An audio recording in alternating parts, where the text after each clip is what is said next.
Olá, uma boa tarde. O Governo assinou com 5 confederações patronais um protocolo de cooperação para a migração laboral regulada.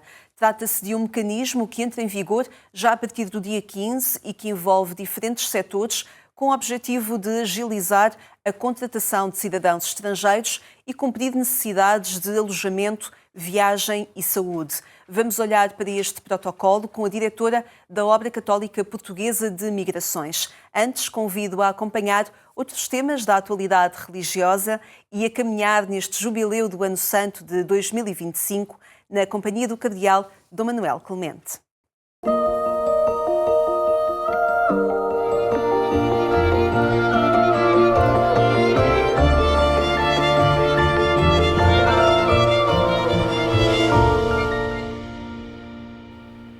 O Jubileu de 1750 é o nosso ponto de encontro para mais um capítulo da história dos jubileus na história da Igreja. E como sempre, contamos com a presença de Dom Manuel Clemente. Cumprimento. Muito boa tarde. Obrigado por estar connosco.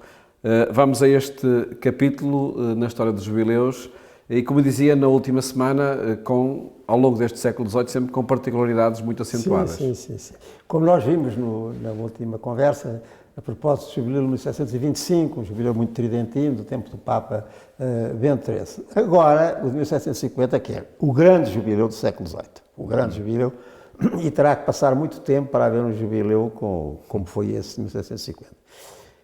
O Papa era Bento XIV, e efetivamente, na galeria dos Papas do século XVIII, e até, não só do século XVIII, é uma das primeiras figuras. Foi um grande Papa, era um intelectual brilhante, sobretudo do direito canónico, mas não só, muito respeitado até pelos chamados filósofos da altura, que nem sequer eram assim muito crentes, até o próprio Voltaire o admirava imenso, não é?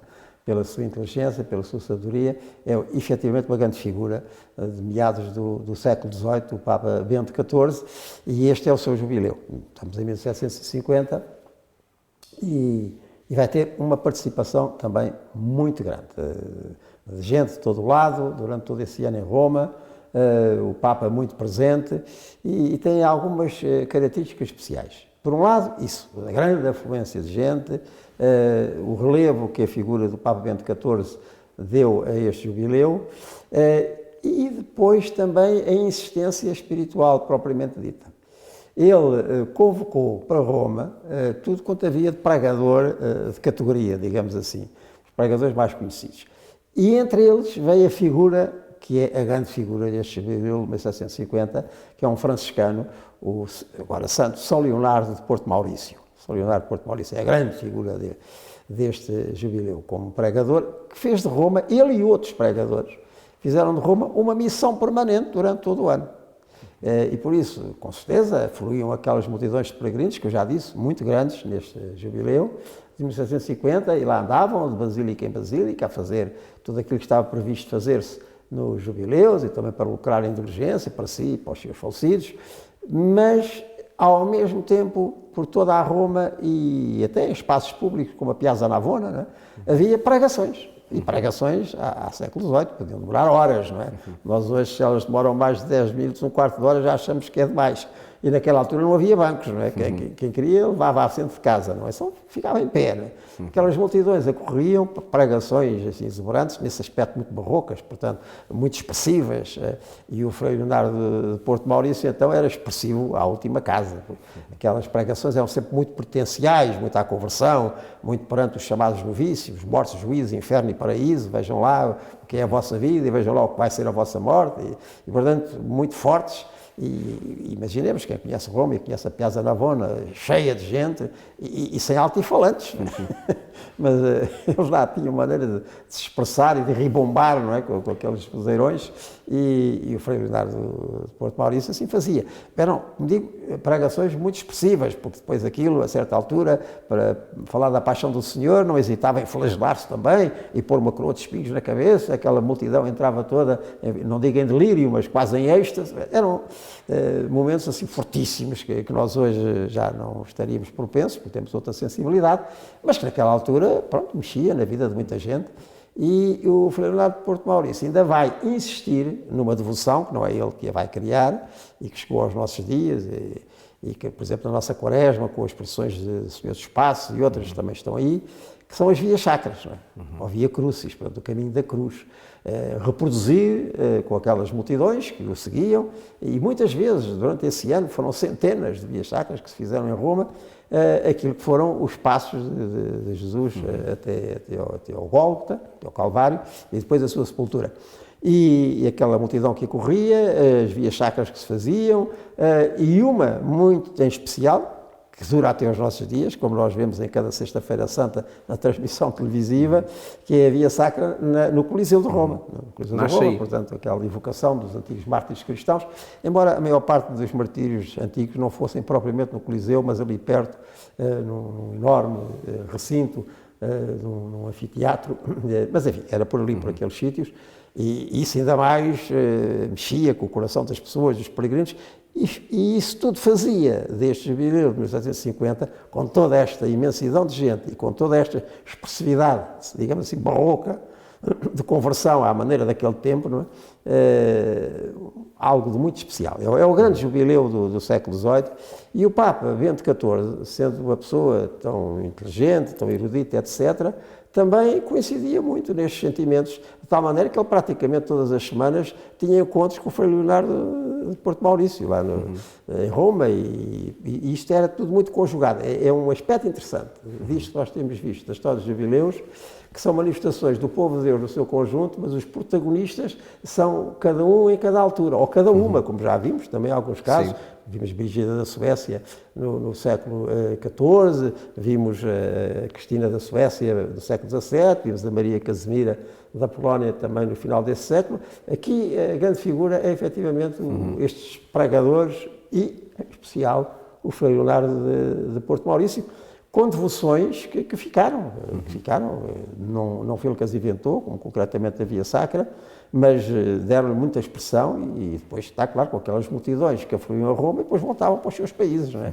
E é um jubileu muito interessante. De tal maneira foi a afluência que os próprios ditos filósofos da altura, já muito descrentes, muito racionalistas, etc., ficaram impressionados. O próprio Voltaire disse qualquer coisa como: então andamos nós aqui a ver se esta gente deixa as superstições e dessas coisas antigas, e esta gente, afinal de contas, vai toda a correr para Roma a fazer aquilo que estão a fazer lá, aquelas procissões, aquelas... Os próprios filósofos estavam admirados com a adesão, o que também é um sinal curioso como é que estas coisas, em termos de sociedade, igreja, cultura, manejam e jogam umas com as outras.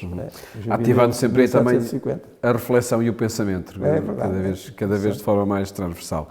De facto, um jubileu marcante. Agradeço, D. Manuel, por o ter apresentado aqui no programa Eclésia, e voltamos de hoje a 8 dias para o novo capítulo nesta história dos jubileus.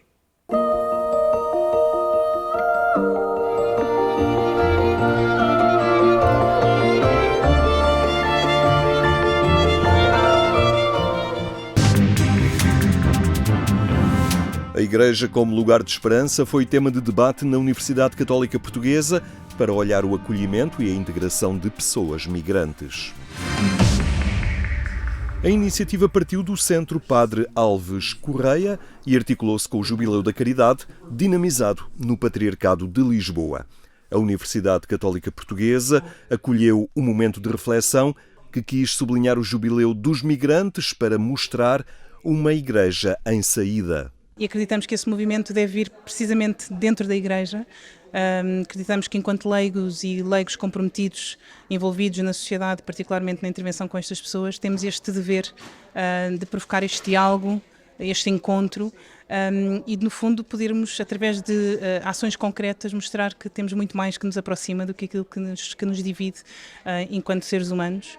Na sociedade polarizada, onde os receios não encontram por vezes razões que os fundamentem, a identidade cristã surge como fator de união e não de diferença.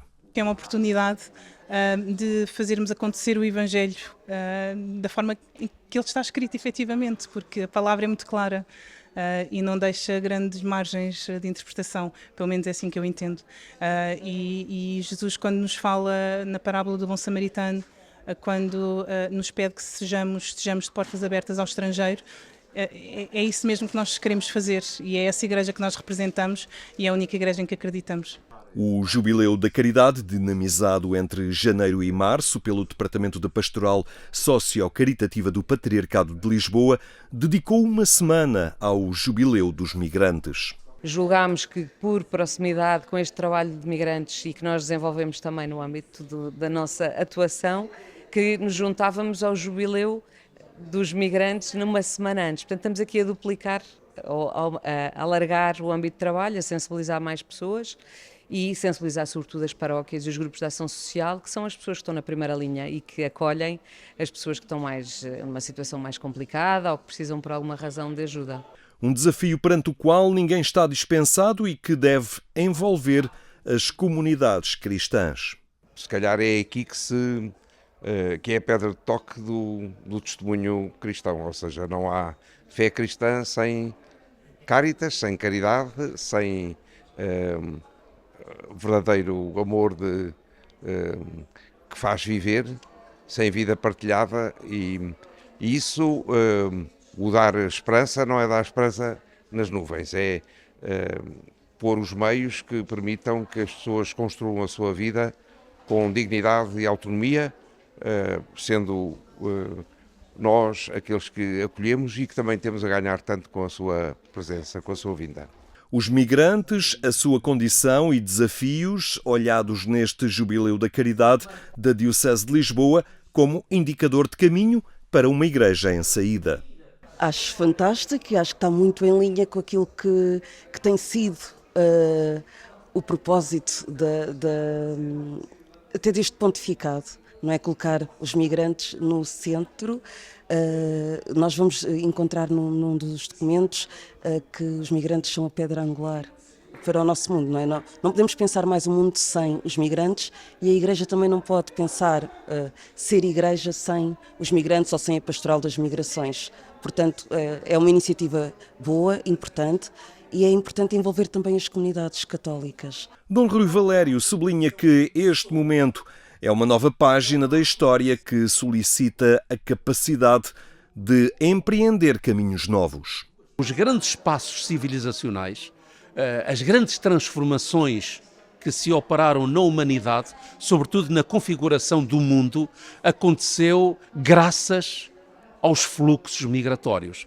E, portanto, que nós, neste ano de 2025, como já foi no 2024 e no 2023, e se formos para um passado recente, verificamos isso mesmo, significa que estamos realmente numa passagem, numa mudança de época. Algo de novo está a surgir, como o Papa Francisco, aliás, nos tem chamado a atenção para isso. Ora bem, esta novidade, até civilizacional, um dos seus sintomas, uma das suas marcas é exatamente este fluxo migratório que vem ao nosso encontro.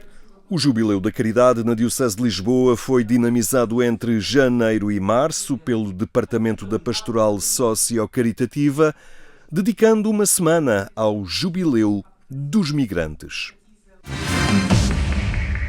Mais informação em agência.eclésia.pt. Conversamos agora com Eugénia Quaresma, diretora da Obra Católica Portuguesa de Migrações e membro também do Conselho Nacional para as Migrações e Asilo. Boa tarde, obrigada. Olá, Eugénia, por estar connosco. Olhando para este protocolo de cooperação para a migração laboral regulada, eu pergunto-lhe, Eugénia, este é um acordo que responde mais às necessidades das empresas, necessidades económicas que o país tem também, ou às necessidades de responder também àquilo que são os desafios da população imigrante? Ele pretende responder aos dois.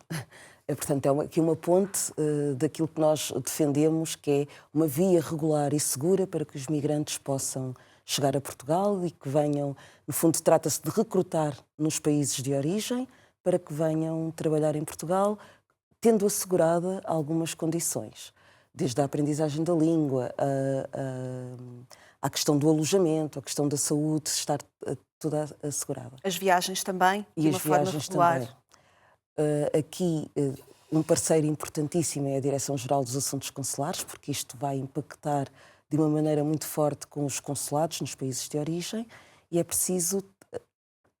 É aqui que esta cadeia não pode falhar. Para que se cumpram estes 20 dias, esta cadeia tem que estar muito bem articulada. Os 20 dias é o tempo para que as entidades possam manifestar o seu interesse e o processo todo possa ser desencadeado. E que possa também resultar num visto de trabalho para vir. No fundo, estamos aqui a falar dos vistos de trabalho que sempre estiveram previstos, mas que queremos que realmente funcionem, porque uma das grandes queixas é que não funciona, é que não se dá uma resposta atempada, que as pessoas estão demasiado tempo à espera, e é este tempo de espera que faz com que as pessoas desesperem e procurem outras vias. E, portanto, é isto que temos que combater. Para além das instituições que estão envolvidas, há aqui um papel fiscalizador do Estado que tem que funcionar. Cá e lá. Cá e lá, para que, de facto, funcione e consigamos combater as máfias que poderão querer aproveitar-se. Sim, no fundo estamos a falar disto, não é? De que haja aqui intermediários que possam querer aproveitar-se e tirar vantagem da falta de mão de obra cá e do interesse dos migrantes viajarem para o nosso país procurando... Para o nosso país ou para outro país e para outro país. Vemos aqui as entidades que estão envolvidas, para além das 5 confederações patronais, que é o turismo, a agricultura, comércio e serviços, indústria e construção, que são as áreas que neste momento em Portugal estão a recrutar e que precisam de trabalhadores. Que dizem e que sublinham, nós precisamos de trabalhadores, sem os trabalhadores migrantes, a economia para e a economia não cresceria tanto se não os tivéssemos. Portanto, quando ouvimos dizer que vem gente desnecessária, é falso. É preciso. Precisamos de trabalhadores, de ocupar estes postos de trabalho. Agora, é preciso que os serviços todos estejam articulados, que haja uma melhor comunicação e também há aqui um esforço da própria sociedade civil para conhecer estas pessoas que estão a chegar e é preciso também um esforço daqueles que estão a chegar de conhecer a população que chega, que os acolhe. Quando falamos de trabalhadores que escolhem o nosso país para trabalhar e que irão beneficiar deste protocolo que foi assinado, falamos também de famílias que chegam. Exatamente. E de que forma é que isso também está previsto neste protocolo assinado? Portanto, há uma série de medidas que o Governo já foi tendo porque quem sente este impacto maior são as instituições educativas. Portanto, as escolas. E as escolas estão a reclamar que primeiro precisam de recursos interculturais para lidar com tanta diversidade. É preciso uma monitorização dos programas que já existem e vão existindo alguns para promover este encontro, para acolher melhor. Porque os miúdos têm que aprender a relacionar-se. Não é só questão da língua, mas também o relacionarem-se uns com os outros. Eu estive há pouco tempo com instituições educativas ligadas à Caritas de Coimbra e diziam-me no primeiro ciclo quase que não há problema nenhum porque as crianças são muito simples, andam a brincar e pela brincadeira as coisas vão andando. À medida que vamos crescendo parece que vamos complicando e tendo mais dificuldade em nos relacionarmos e aqui também entra alguns preconceitos e alguns preconceitos trazidos de casa.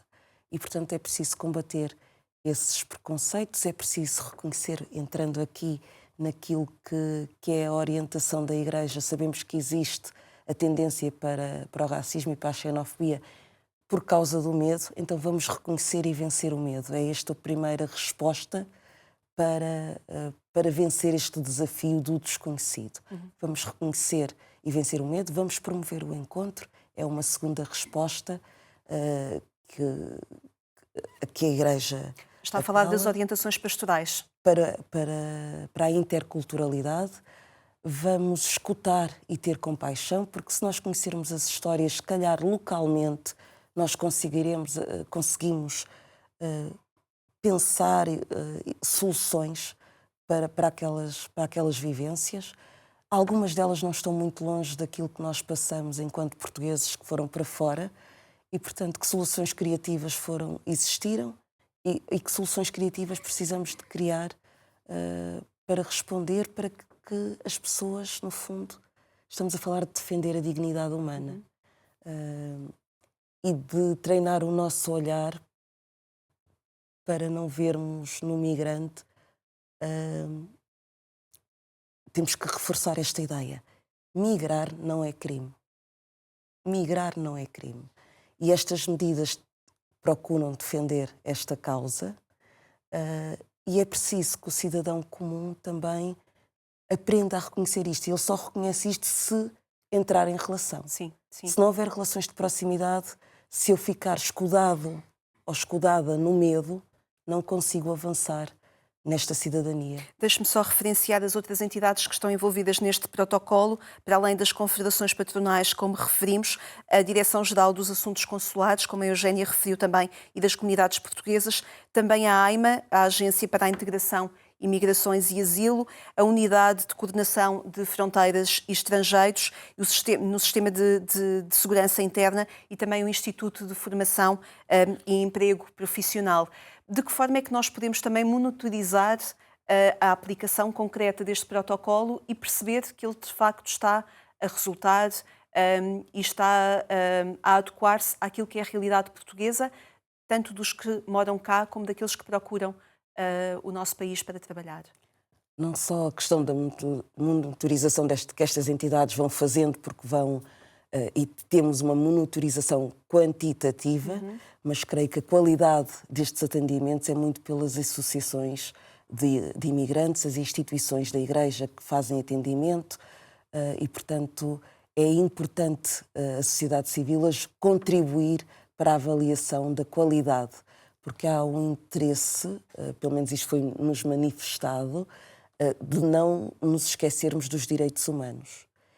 Quer-se monitorizar, sim, mas também não esquecer os direitos humanos e garantir que isto é eficaz. E, portanto, tudo aquilo que possa ser reportado a estas entidades, nomeadamente à AIMA, que tem aqui a gestão da parte administrativa, eles estão muito receptivos e abertos. Nós sabemos que existem estão a existir ainda alguns problemas no que diz respeito à comunicação, mas precisamos de melhorar e se calhar com a nossa contribuição. E um olhar atento da sociedade civil e de cada cidadão para poder fazer com que este protocolo de facto se concretize e de uma forma eficaz. Eugénia Quaresma, muito obrigada por ter estado no nosso programa a olhar para este benefício, para estes instrumentos que vão sendo criados e também para a realidade da dignidade humana que é tão cara. Muitíssimo obrigada por ter estado connosco. Obrigada a si também por se manter desse lado. Marcamos encontro amanhã, aqui na RTP2, pelo mesmo horário, o sempre atualizado no portal de informação agência.eclésia.pt. Desejamos-lhe uma excelente tarde. Até amanhã, se Deus quiser.